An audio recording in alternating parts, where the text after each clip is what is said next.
ठीक आहे.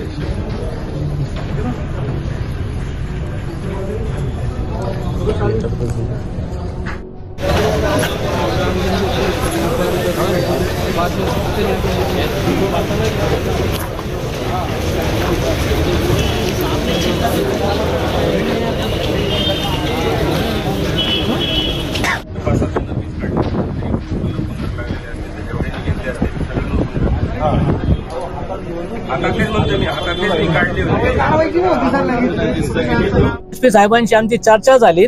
काहीतरी हायकोर्टाचा सुप्रीम कोर्टाचा सायटेशन आहे, त्यामुळे त्यांनी आम्हाला आमचा तक्रारी घेतली आणि त्यांनी सांगितलं का उद्या संध्याकाळपर्यंत संबंधित निर्वीचे अवलादी जो होते त्यांच्यावर गुन्हा दाखल करण्यात येणार आहे.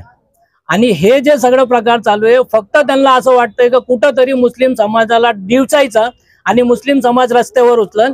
तर त्यांना आम्ही सांगू इच्छितो की मुस्लिम समाज आता आहे ना हुशार झालाय. मुस्लिम समाज हुशार झालाय. कधी रस्त्यावर उतरायचं आणि कधी उतरायचं नाही हे त्यांना माहिती आहे. ज्या दिवशी उतरायचं असेल त्या दिवशी इतक्या संख्येने उतरणार रस्त्यावर का तुम्हाला फक्त मुस्लिम समाज आणि दाड्या आणि टोप्यावालेच रस्त्यावर दिसणार आहे. बरोबर.